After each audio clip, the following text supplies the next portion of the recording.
सभी को नमस्कार। स्वागत है आप सभी का अनु मैम की क्लास में। आज हम जानेंगे हमारे पाचन तंत्र के बारे में। पाचन तंत्र जो हमारे द्वारा खाए गए या ग्रहण किए हुए भोजन को पचाने का काम करता है। जब भी हम कोई काम करते हैं तो किसी भी काम को करने के लिए हमें ऊर्जा की आवश्यकता होती है। और ऊर्जा हमें कहाँ से मिलती है? भोजन से। तो जो भोजन हम खाते हैं उसी के ऑक्सीकरण से हमें ऊर्जा मिलती है। तो आज हम भोजन की यात्रा के बारे में समझेंगे। चित्र के माध्यम से समझेंगे पाचन को या पाचन अंग तंत्र को। पाचन अंग तंत्र जैसे कि हम दाईं तरफ देख सकते हैं, इस चित्र के माध्यम से हम देख पा रहे हैं कि कुछ रियल में जो हमारे अंग होते हैं वो इस तरह के दिखाई देते हैं। अब हम समझेंगे कि सबसे पहले भोजन कहाँ जाता है। सबसे पहले हम कोई भी खाने की चीज़ होती है तो कहाँ रखते हैं? अपने मुंह में रखते हैं। तो जैसे ही हम भोजन को अपने मुंह में डालते हैं वैसे ही हमारे मुंह में लार या सलाइवा का सिक्रीशन होना शुरू हो जाता है। लार का स्राव होता है कहाँ से? लार ग्रंथियों से। लार ग्रंथियाँ कहाँ पाई जाती हैं? तो लार ग्रंथियाँ पाई जाती हैं हमारे मुख में। हमारे दांतों और जीभ के बीच में सिलाइवरी ग्लैंड्स होती हैं या लार ग्रंथियाँ होती हैं जिनसे लार का स्राव होता है। इसी लार में ये जो लार होती है ये स्टार्च का पाचन करती है। इस सलाइवा में लार में दो चीज़ों से मिलकर बनी हुई होती है। ये 99% जल पाया जाता है और 1% इसमें एंजाइम उपस्थित होता है।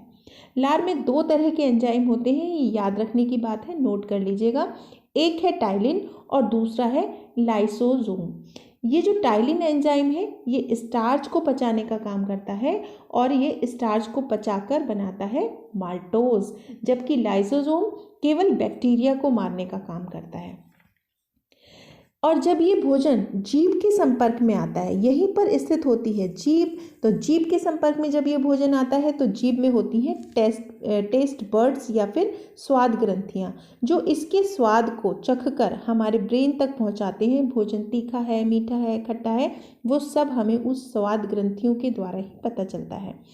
ठीक, इसके बाद ये भोजन जब बहुत चिकना या लिसलिसा सा हो जाता है सलाइवा के कारण या लार के मिलने के कारण, तो ये भोजन इस ईसोफेगस, ये जो नली दिखाई दे रही है, इस ईसोफेगस या फिर हम इसे ग्रास नली कहते हैं, इसके माध्यम से सरकता हुआ धीरे धीरे इस थैलीनुमा संरचना में जो कि हमें दिखाई दे रही है, इसको हम कहते हैं आमाशय या स्टमक।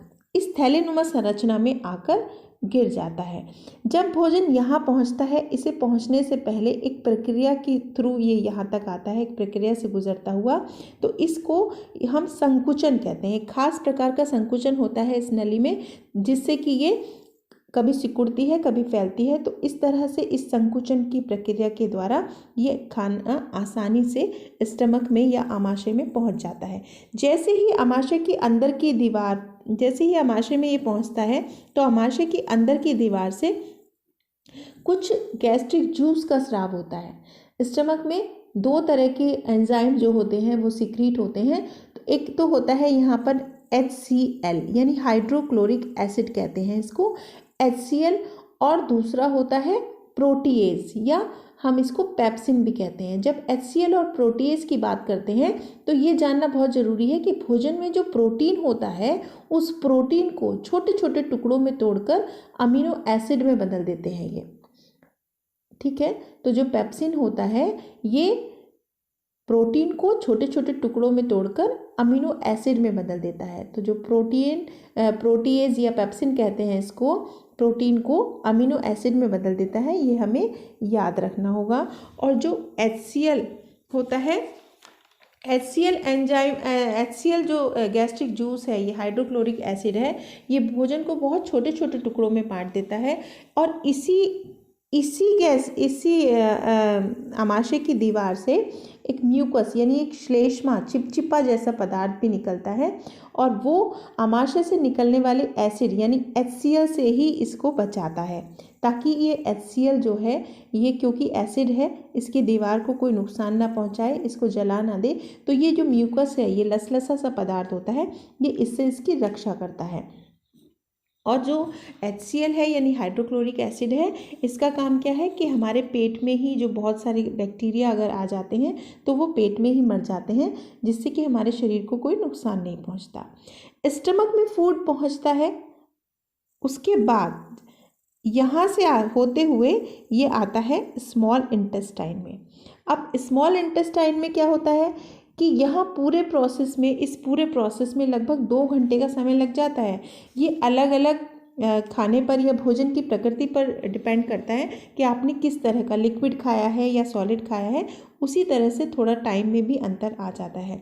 हमारी छोटी आंत जो होती है ये कुछ कुंडली नुमा स्ट्रक्चर जैसे हमें यहाँ दिखाई दे रही है, इस तरह की होती है और ये 3 भागों में बटी हुई होती है। ठीक है, अब हम इसे नेक्स्ट पिक्चर में देख। आमाशय में भोजन पचने के बाद जब छोटी आंत में प्रवेश करता है तो छोटी आंत भी 3 भागों में बटी हुई होती है।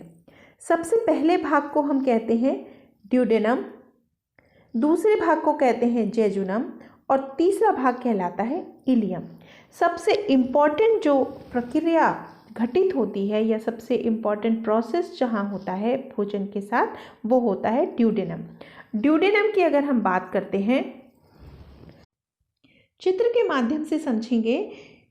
जब भोजन आमाशय से छोटी आंत में प्रवेश करता है तो सबसे पहले वो छोटी आंत के पहले भाग यानी ड्यूडेनम में जाता है और आमाशय से आता हुआ भोजन एक एसिड काइम के रूप में हो जाता है, एक लुगदी के रूप में बन जाता है जब वो ड्यूडेनम में पहुंचता है।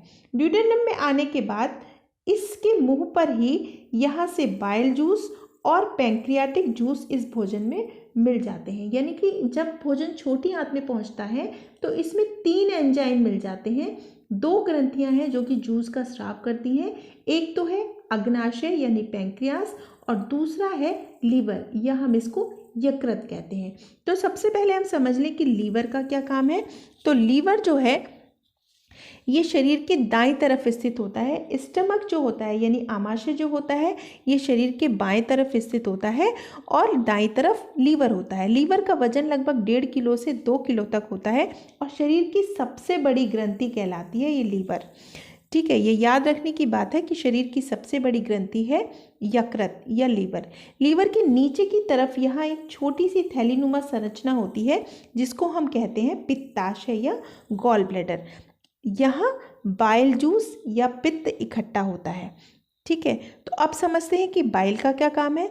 तो जो पित्त रस है वो कार्बोहाइड्रेट का पाचन करता है। कार्बोहाइड्रेट को पचाकर ये ग्लाइकोजन में परिवर्तित कर लेता है और लीवर में स्टोर करता रहता है, लीवर में भंडारित करता रहता है।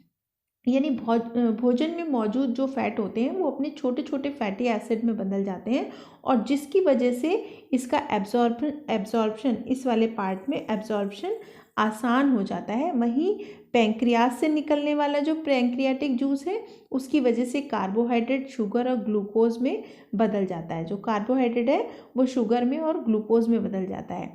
तो प्रोटीन अमीनो एसिड में टूट जाते हैं और जब इन जूस की मदद से भोजन में पाए जाने वाले जो महत्वपूर्ण तत्व हैं वो अपने छोटे छोटे स्वरूप में आ जाते हैं और तब आसानी से छोटी आंत में ये ब्लड स्ट्रीम में एब्जॉर्ब होने के लिए तैयार हो जाते हैं। तो छोटी आंत के दूसरा हिस्सा जब जैसे ही जोजिनम में पहुंचते हैं तो छोटी आंत की दीवारों पर मौजूद होती हैं थोड़ी छोटी छोटी फिंगर लाइक स्ट्रक्चर जिन्हें हम कहते हैं विलाई।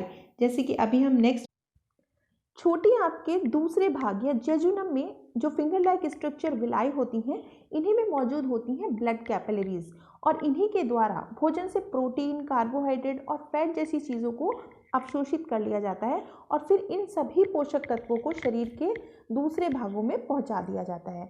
इसके बाद भोजन पहुंचता है छोटी आंत के तीसरे भाग में जिसे हम कहते हैं इलियम। ये लास्ट में जो होता है इस पार्ट को कहते हैं इलियम जो कि बड़ी आंत से जुड़ा हुआ है। इस इलियम की लंबाई लगभग 30 सेंटीमीटर होती है।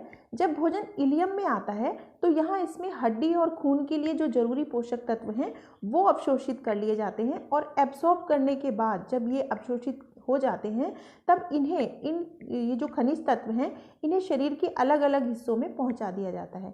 तो हमने समझा कि छोटी आंत के तीनों हिस्सों के द्वारा भोजन के लिए अलग अलग पोषक तत्वों को अवशोषित करके शरीर के दूसरे हिस्सों तक पहुंचाया जाता है।